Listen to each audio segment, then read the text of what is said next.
I mean, I think the smaller setbacks make sense to fit into the neighborhood. You know, I guess even all three don't even need to be the same setback. Right.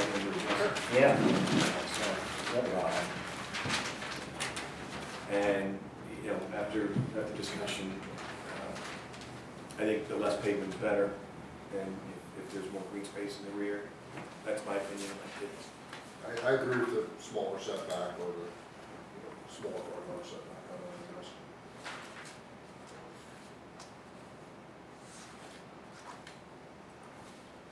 I guess. Have you looked at, I know you initially did your site capacity calculations, but now you finalize your environmental features. That can have a significant impact on the amount of impervious cover, which you need to do early. Right. And as soon as you get that delineation. Yeah, agreed. And if we peel the parcel off on, fronting on 378, that's an acre right there that comes off the top. So, yeah, the unit count will definitely fluctuate, but we'll update that once we have all the info that we need. Same with the open space, we'll make sure that all the open space is present. I think given the fact that this property is practically half encumbered by natural resources, it makes some of the compliance a little challenging, I think, even with open space, because I believe you guys exclude the natural resources from the open space, if I'm not mistaken. You got to net them out before you do your discovery calc, which really brings it down. Well, we did have a development, a couple of properties up that range that went from Old Philly to 378, just like this did, and there were a lot of challenges. And they requested, they got a lot of relief on that project. They had to go to zoning hearing board, they got a laundry list of relief. You seem to be trying to respect the resource.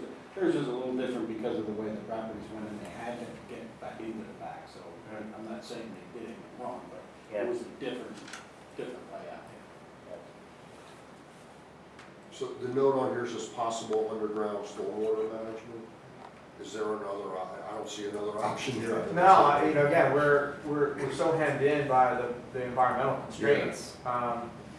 We can't, from a technical standpoint, we can't detain somewhere else and get a water quality credit for the development. So we have to have our detention, our infiltration, you guys are familiar with all these terms, in the vicinity of our development.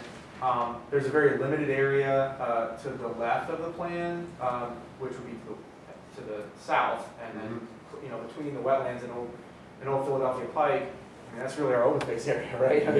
That's kind of the area that's not in the road and not in one of these environmental areas. So, if anything, we could try to get a basin or something in there, but then it defeats the purpose of having the open space. I don't know if that would qualify, as open space at that point. So we think it's not really economical, but the most feasible way to manage our stormwater here is under the parking lot in some type of an underground detention, irrigation, or infiltration system.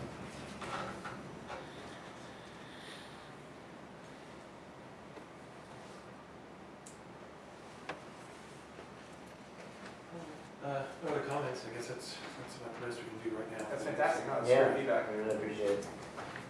Thank you very much. Okay, Thank you. thank you.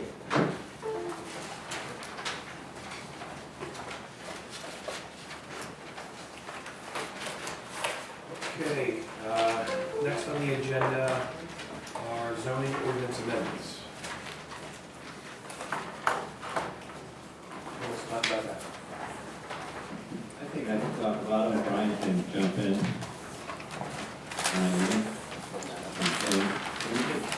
We get a map. Yeah,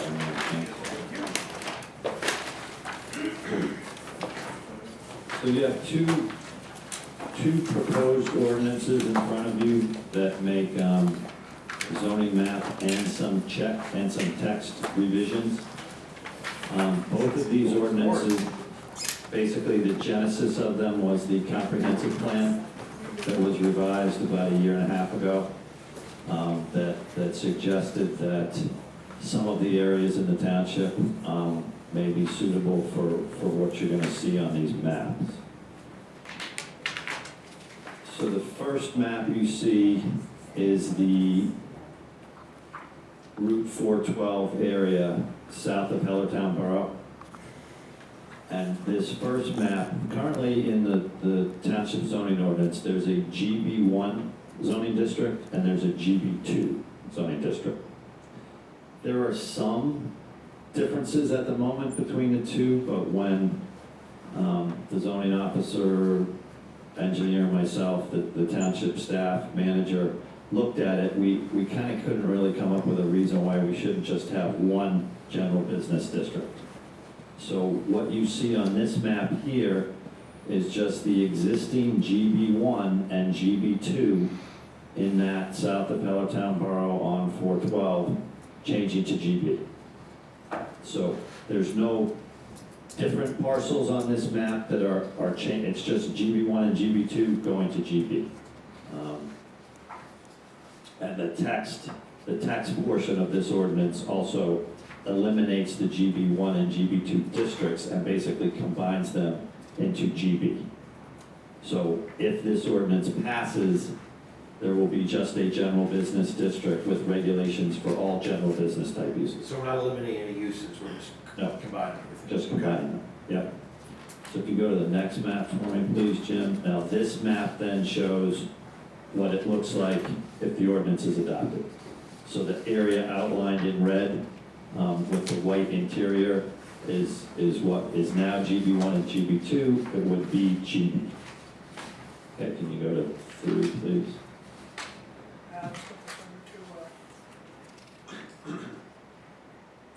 So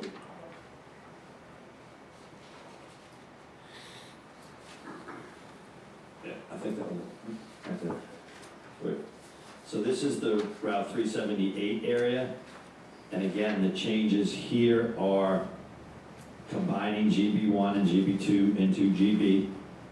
As you can see with the 3 right blocks that tell you where GB1 is now, and it's going to GB, where GB2 is now. There is a small corner down at the bottom of the map where the zoning is currently R40. However, most of the uses in there now are business type uses. So we just figured while we were making GB1 and GB2 into a general business district, we would add that parcel in based on what's there now. And I would also note that we had some comments from property owners over the years that the regulations associated with GB1 and GB2 were so restrictive, it really wasn't possible to develop them. So we looked at Hellertown's regulations, we looked at the city of Bethlehem's regulations, and we suggested some changes to the setbacks and impervious cover that would actually allow these properties to develop commercially, where your property owners had expressed concern that it was very difficult to develop in the past. So if you want a commercial area, you've got to have the regulations that would actually allow you to be a commercial area.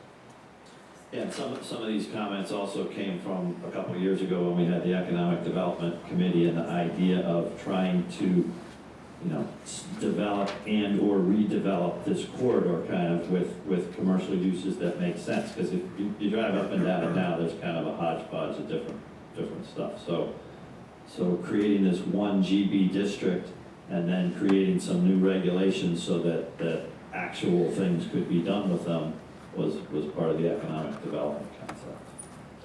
So then if you go to Exhibit 4, please, Jim. And then again, this shows what it would look like if the ordinance was adopted. So the areas outlined in red with the white interior would all then be general business district zone. And then finally, in this ordinance, this is the area out along Easton Road. And it's currently zoned R40. It's separated by, I'm going to say to the left and kind of up where you see the city of Bethlehem, that's where Easton Road is. Down on the right-hand side and below is 78. So you have this kind of oddly shaped strip of land that is currently zoned R40 right now. And the proposal would be to change that, and that's a typo up at the top. It's R42LM, not GB. And you'll see that on the next page. So there is the LM, which is your light manufacturing zoning district. So the proposal, and we had a couple of meetings where there were some property owners who own property in this area. Right across the street where the city of Bethlehem is a bunch of industrial type stuff. So there were some property owners that had expressed an interest in, maybe they didn't really want to live in houses there anymore, and maybe it would be better if it was rezoned so that it could be, you know, something that's compatible with what's across the street. So the proposal would be to change that oddly shaped area to light manufacturing.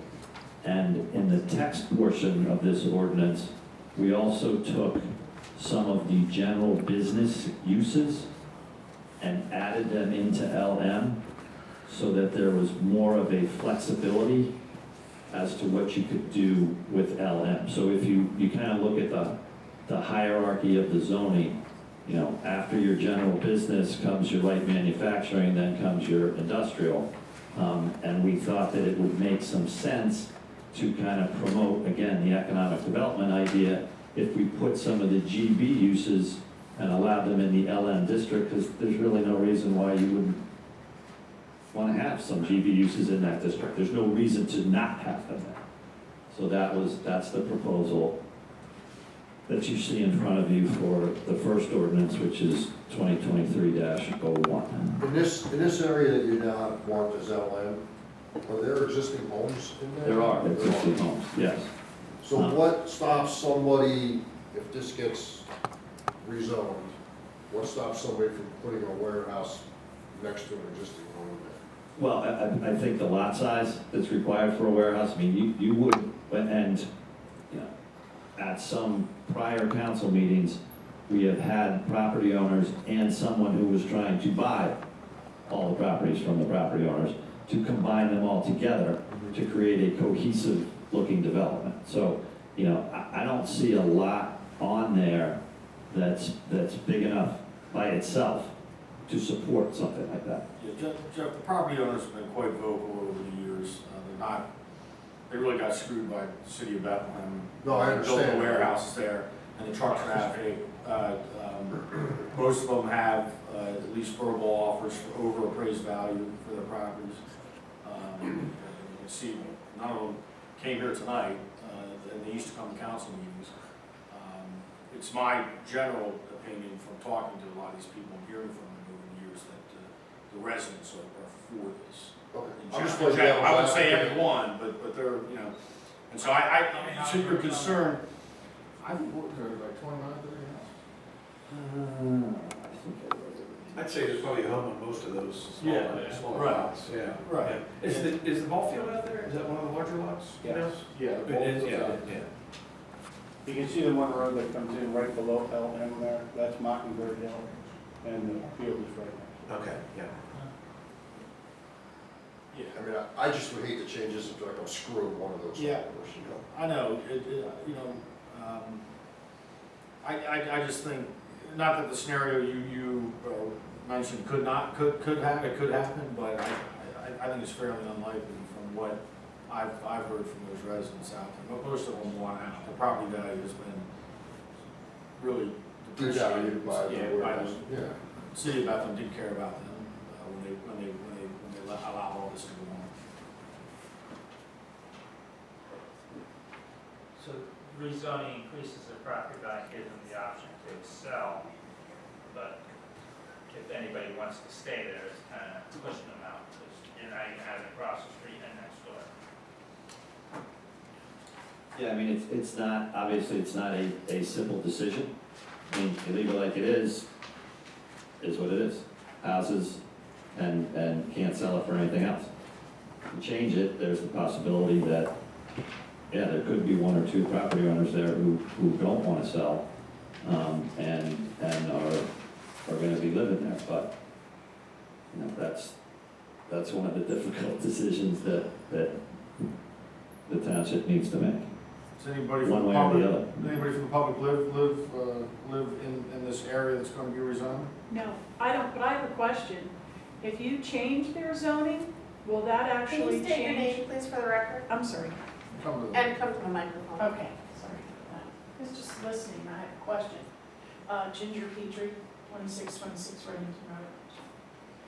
I just have a question. If you go ahead and change it to the zoning, are there individual taxes going to change when the zoning is changed? That's just a question that I'm curious about. We're not tax experts, but the answer is no. The zoning doesn't change, it's the use. All right, so It's the use of the basically, property. they are keeping their homes as they are, all that will stay the same. Correct. So this will only benefit those that want to group and get rid of it. Okay, that was just a question I had. Thank you. Now, if these people sell and there's light manufacturing built there, of course, they have to get permission, and then the county would reassess the property. The county would reassess the property if there was some type of warehouse or business on there, and,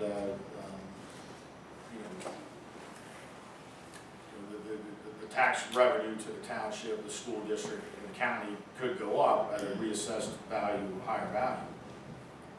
But that wouldn't happen until it's pretty much complete. Yeah, it's the use. I mean, it's whatever the use is there. Right. Yeah, I think the zoning change kind of would encourage or make it more likely that somebody's gonna buy more than one property they're gonna do it, because you don't do it on just one of those residential properties. I think we're giving these residents, and they deserve it because of what the city of Bethlehem did to them. We're giving them some leverage. If they choose to sell their house, we're giving them some leverage with the zoning. And I think they deserve it because of how the city of Bethlehem treated them when they allowed all that to go on across the street.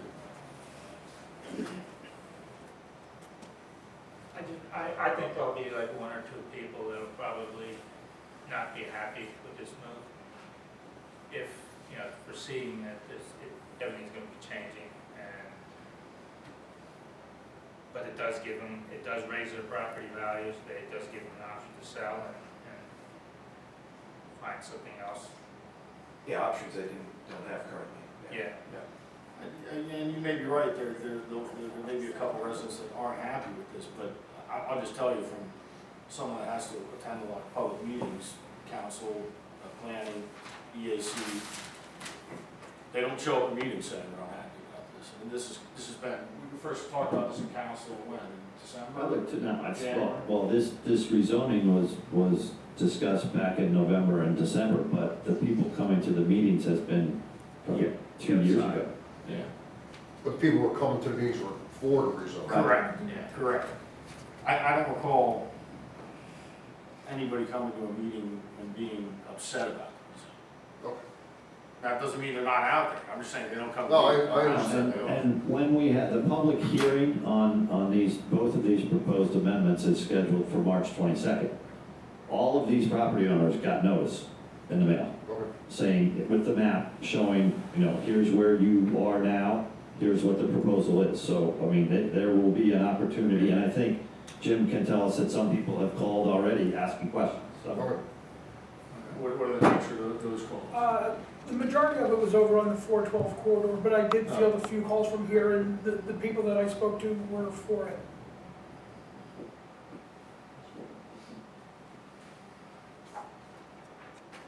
So we should act on these individually, right? You just, individually, all you need is a recommendation to council as to whether you recommend adopting it or not.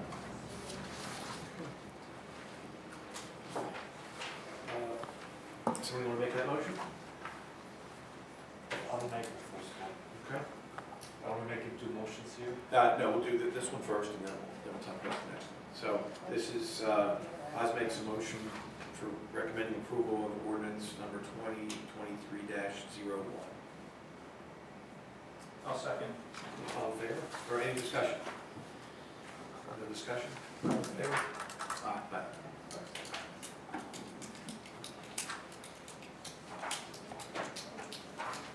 Okay, moving on to ordinance number 2023-02. Okay, this one is a little bit complicated complicated in terms of what's changing, but it's only in one area. So this is the south of 412 area again. So you'll notice in the middle of this map is the area that the first ordinance would change to all GB. This zoning map amendment would take some of the area that's around 412 as it leaves Hellertown and goes in the other direction, and change more of the properties to GB. And like I said earlier, this is part of the comprehensive plan that was reviewed and adopted, that recommended that the 412 area should probably have some more commercial to it. So this map is a little complicated because it shows you everything that's changing. If you go to the next one, Jim, that's a little bit easier to see what it would look like if the ordinance gets adopted. So you see 412 in the middle there, and then it's basically both sides of 412 as you go out, creating a commercial type corridor.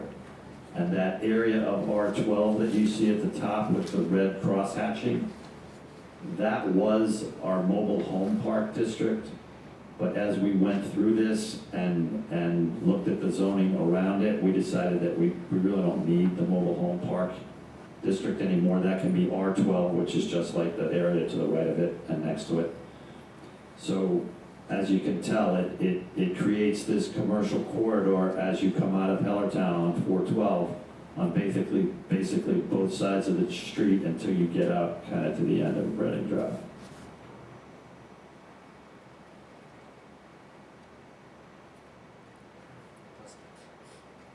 Was there any thought including some of those larger parcels in the R20 within that area, or is that not part of that corridor? Well, it in the comprehensive plan, it kind of tapered down as you came out of Hellertown. And I think some of those parcels on the right there in the R20 that you're talking about, I think they all have They're all residential. residential houses on them. Yeah, that the one probably parcel would. has the old cemetery on it. Yeah. Okay. So as we looked at the kind of what's on them now, this is kind of how it made sense to draw the new line.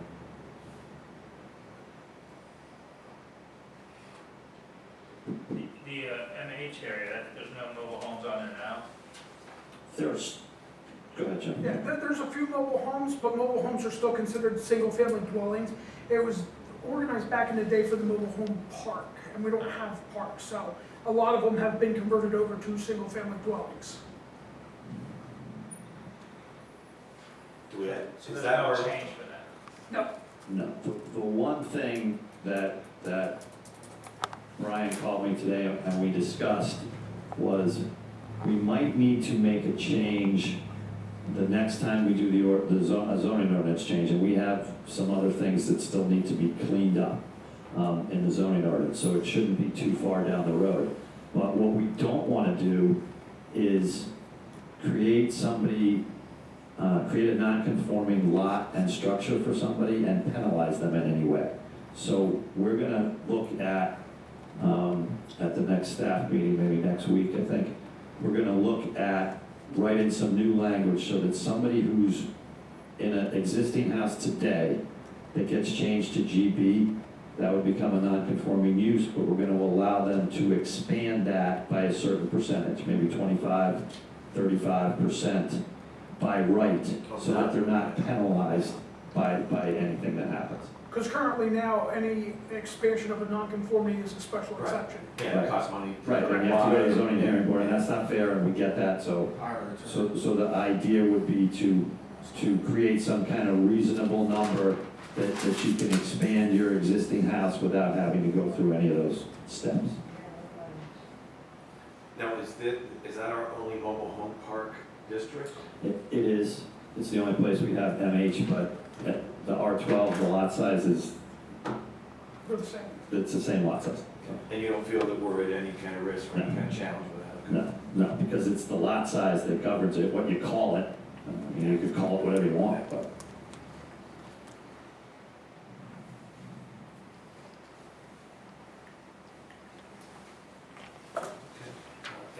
comments? Not hearing none. All right, well, I'll move that we recommend adoption of ordinance number 2023-02. I'll second. All in favor? Aye.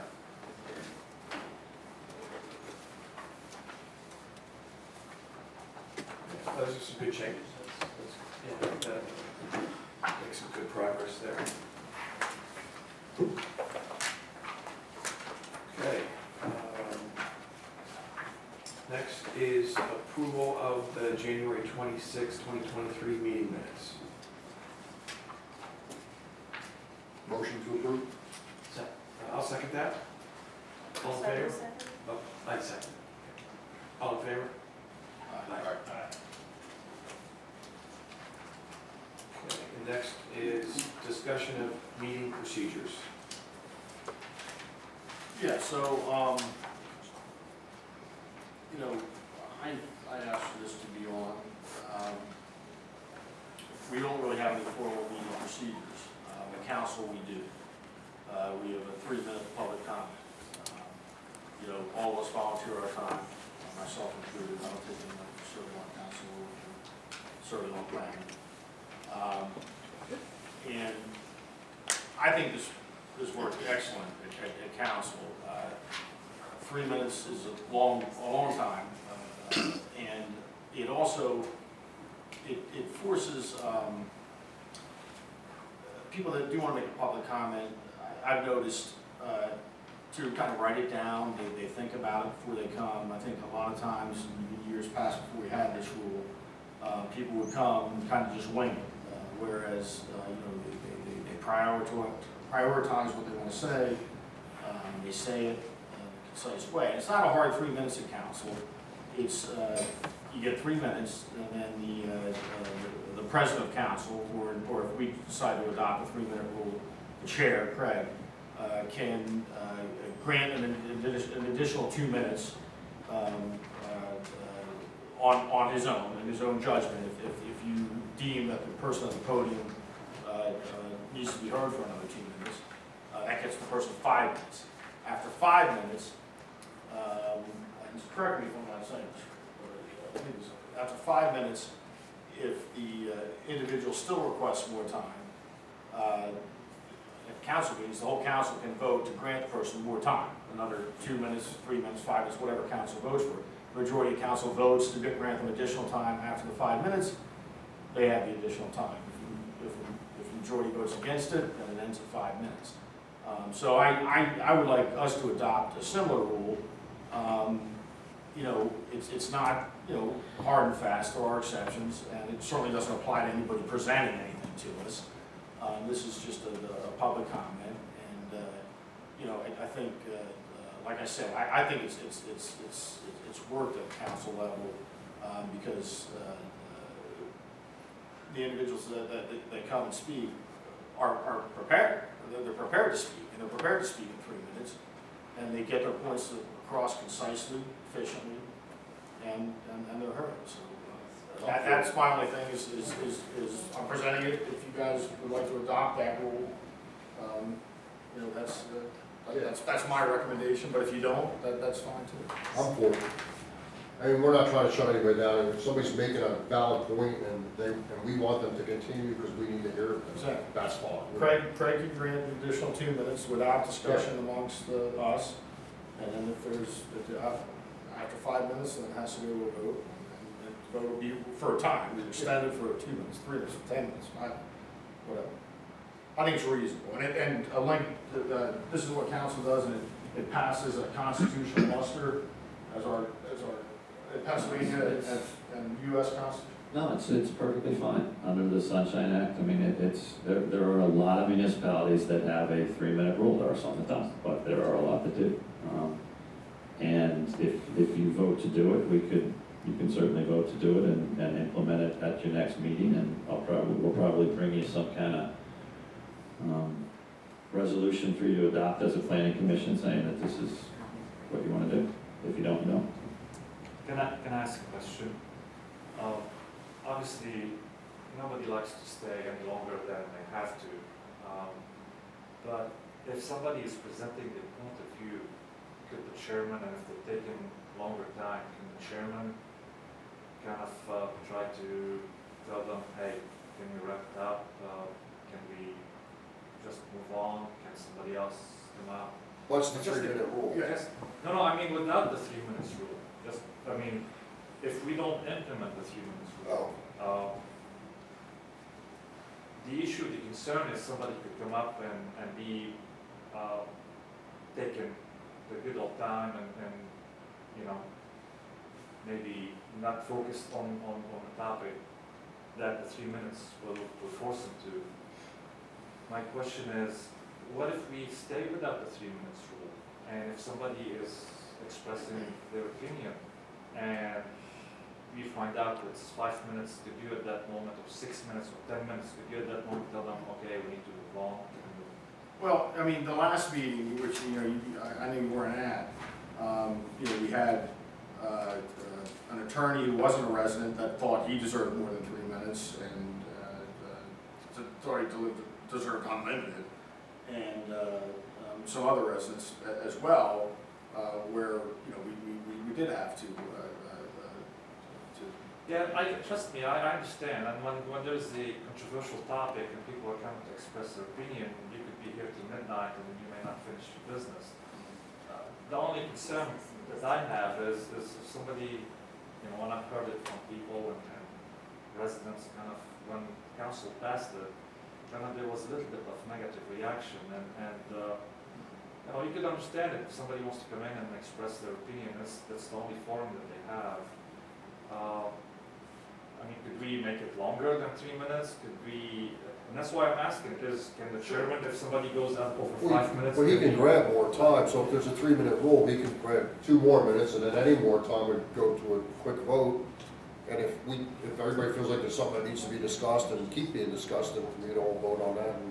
Well, why don't we flip it? Won't you leave it without the limit, and then if they go over, let's say, 5 minutes, then the chairman can tell them, hey, could you please, we need to keep going? Well, then that's a 5-minute rule. Yeah, I mean, you know what I'm saying, it's just, I'm not tied to 3 I'm not minutes. If saying- you guys want to do 4 minutes or 5 minutes, I'm fine. I am for some type of limit before Craig can allow more time. but, I just, it's 3 minutes is a long time, and 4 minutes, 5 minutes is a long time, that's fine. Most people can't speak that long on one of these points without repeating themselves multiple times. And like if I had to speak on one of these ordinances tonight, I'd have a tough time speaking for 3 minutes without repeating myself all along. If you put me to the test right now, I'd be at a loss after that. It's also an opportunity for them to just express their frustration. You want to give them enough time to do that. Right. You don't want to, it gets, when you're cutting people off, that gets kind of, you don't want to give that impression, but you want to give the people enough time. And if So what's the, 3 minutes, 5 minutes, I mean, either way, if they're going to sit there for 10 minutes, it's going to get, then they're really repeating themselves, and it's, I mean, maybe 5 minutes is, rather than having to interrupt them Well, and then say, I mean, okay, maybe just give them 5 minutes, because I think to your point, Tom, I think somebody to talk for 5 minutes about something, that's a lot to say without yeah, saying things at twice. 5 minutes, it's kind of understood that you've now exhausted your point. Yeah. Yeah, but I think at least you're missing my point. I know which what is- you're saying. Which is, Don't have. don't put a Yeah, don't have the clock ticking, right? Let down Yeah. speed, Yeah. but when you start realizing if someone is repeating their point of view after 2 minutes, you can just tell them, okay, we've heard it, can we move on? If they, I'm not saying have a limit, I mean, maybe it's 2 minutes, maybe 5 minutes, maybe 10 minutes. If you feel, the chairman feels that there is repetition, then the chairman could move in and say, okay, thank you, we heard it, can we move on? It's a little more subjective, I guess. Yeah, it is, and I think, because I've seen it happen, that there is the potential for someone to speak for 5 minutes, and when you ask them to stop, they say, no, we don't have a rule, I don't have to stop. Right. It's public comment, I can go as long as I want. And it's hard then for then you have the chairman and the person speaking in a fight, right? No, sir, you're done, no, I'm not done, it's. But before, there are municipalities that don't have the rule. Well, there's some that have even less than 3 minutes. Well, I mean, Yeah. this isn't something that's gonna happen often. No. It's very rare that we're Right. that we're discussing a That's what I'm topic saying. that's gonna, But That's it's- fine. I would like it to be rare. I agree, I think it was rarely used. But again, it's just my recommendation. You know, like I said, we're volunteers or staff, is here late at night. And I just think, there's nothing wrong with having a rule. How strictly that's enforced by Craig is up to him. And I have 100% trust in him and his judgment on this thing. Can you word it in a way where you say that the person will give a reasonable amount of time and at 5 minutes or at 3 minutes, that he has the right to Yeah. say, close the argument, you have 30 more seconds or whatever it is. Yeah. I mean, not being so strict as Sure. saying, there's a counter sitting there that they're staring at, Right. trying to get their words in. Yeah, I mean, I don't have a problem with that, if Craig decides 3 minutes has gone by, that he can ask the person to, you have another minute to finish up or something. Or somebody else on the board mentioned that this person has said, is repeating themselves. Yeah, I don't want to insult the person. You're gonna end up getting that same space where you're. That's why I think it's best if it's just left to the chair. Consistent, just a consistent. So, because it's one person being consistent in how he's viewing what's going on.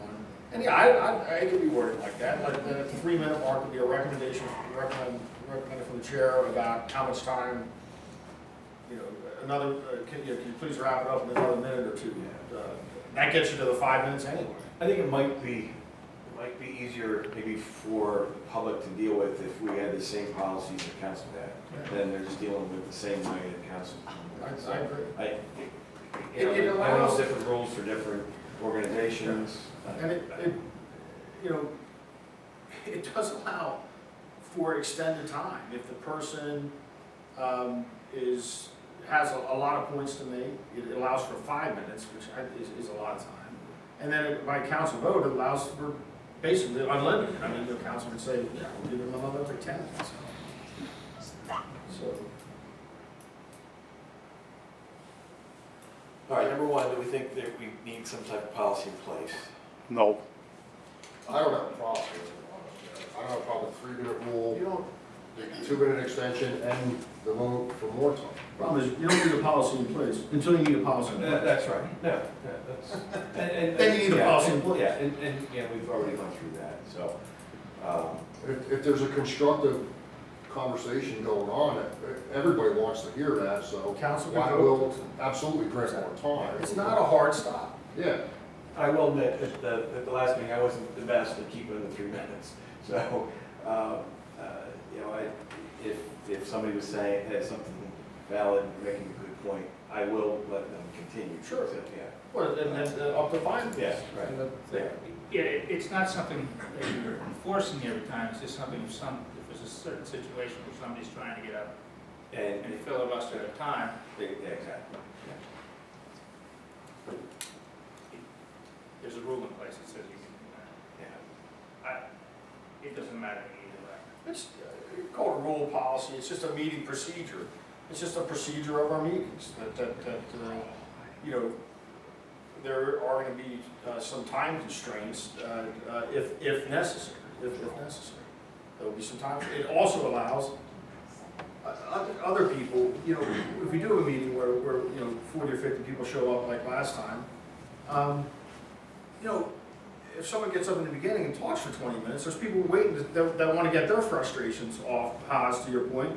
Now they gotta wait. Now they gotta wait 2 hours, maybe 3 hours. And maybe they have to go home. Childcare or anything. I mean, I usually have to go home for childcare. I usually can't stay past night. I have a sick kid at home right now.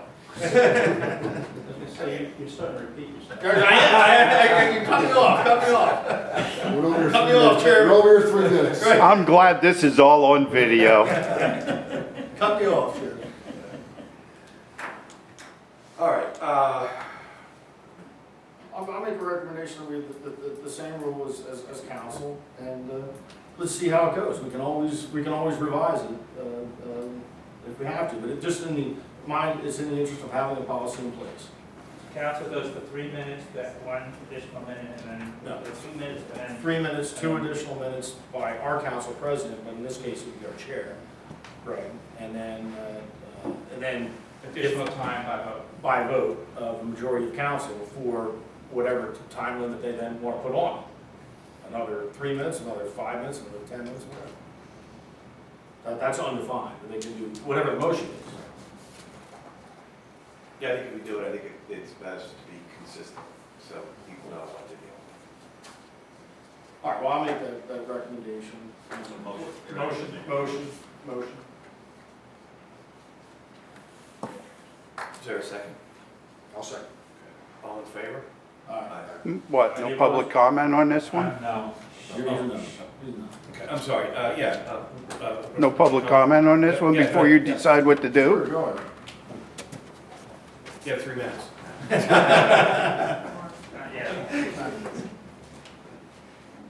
My name is Mark Osmond. I live out in Reddington Road, you know, where the dump stinks, you know?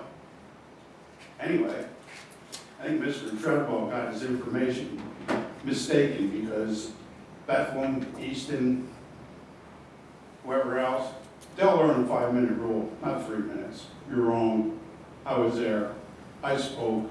I watched the clock. So tell the truth. Period. And on top of it, you don't need a time limit. You know what? You guys are pretty good. The 4 of you over that way. These two cause trouble. I don't know what they do with you off the books or wherever you are, but I kind of dig you guys. Listening to these two is ridiculous.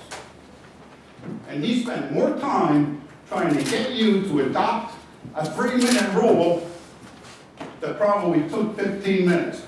I'll let you know when I do the recording at home. So no, you don't need a time limit. What you need to do is cooperate with your constituents that are up here bitching or complaining or giving you ideas and participate with them. That would get their point across, you understanding more, and they wouldn't have to rush through it. You can take that for whatever it's worth, but that's my outlook. And as far as 3 minutes not being a lot of time, 20 years in jail is considered a life sentence, just like putting up with 20 years at a dump and the smell.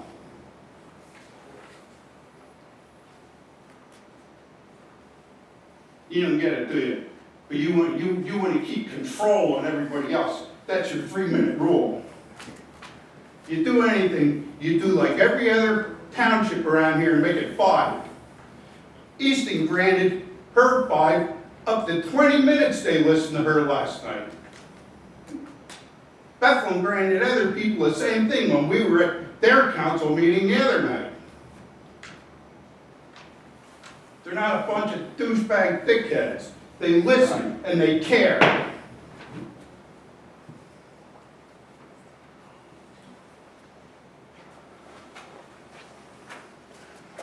Adjourn so I can go home. Motion passed. All right, I'm Ginger Petrie, 2626 Reddington Road. All I wanted to say was, it's actually very refreshing that you don't have the clock and the buzzer and the rule. That's all I wanted to say. It's very difficult sometimes for everyone to get their points across in the 3 minutes. The 5 minutes that we have experienced at the other councils are actually a little more relaxed and a little more pleasant for the person that's standing instead of talking 100 miles an hour. But what's nice about this particular group of people is that you actually have some interaction back and forth with the people, and there's questions that can be asked and answered, and we do respect that. So I want to thank you for what you have done in the past. That's all. Thank you. Thank you.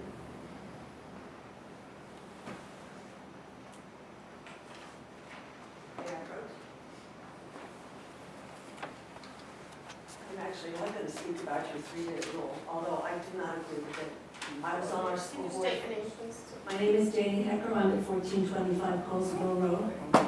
I served on the Saucon School Board for 8 years, and we had no time limit rule on people speaking. Believe me, we faced some pretty angry people at a lot of meetings and managed to get through without a 3-minute rule. So that's enough said. Why I'm here is because I got the letter 2 days ago that my zoning was going to change. And I just have some questions about it. It was one of the maps that you had up there. I'm where 378 and Colesville Road meet. There's a little strip there that was residential and now it's being moved to, I don't know what it's being moved to. I actually had a call into you today. Can you, yeah, and I forwarded on to your message to the township manager. Say 378, Jim, so Yeah. Colesville on 378. Well, there's that little piece that I There's a talked, I'm not little quite sure tiny piece where of she property. lives. That little, down at the bottom, The GB2. Right there. It's this one right here. It's that strip that is now pink because it is residential and now it's moving to, okay, go to the next one, Jim. I'm one of those 2 little boxes there, right in the corner. In the pink area? Yes. That's cool. Okay, so that would now be, yes, you're correct. So Yes. that property would now be general business, right? So what would be allowed there? Because it had another designation that I didn't understand. The other designation was R40, which was residential. No. When the arrow went up and it had a box change area to Okay, go from GB 18.76 AC, what does all that mean? That 18.76 up at the top of that map is the acreage, but that's not where your property No, is. okay, Your I'm property's sorry, down at it the is the bottom. 9.07, that's the acreage. Okay, that's Okay. 9.07 from R40, which is residential 1 acre, minimum lot size, to general business, which would allow anything that's allowed in the general business district, commercial type uses. It doesn't mean you can't have your house there, you can have your house there. I mean, that's, Well, it is there. right? I'm not taking it away from you. Okay, no, we're not. You sure? Positive. I don't have an acre. Well, it is what it is now. So this is my statement to you. Has anybody actually gone out and looked at that piece of property? In terms of physically seeing it, Physically seen it? I believe, because I heard a couple of, I wasn't on the committee here then, but I did hear from the committee that looked at all these properties to make these recommendations, and I believe they looked at it. So we're kind of basing what we're talking about today off of their recommendations. Well, I suggest you go out and look at it. Yeah, it's a major, there's a lot of drainage that goes. Right now, it's pretty much wooded.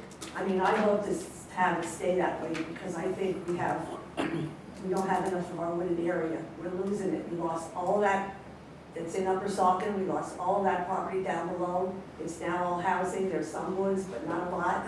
And this woods would be behind me. We'd lose that.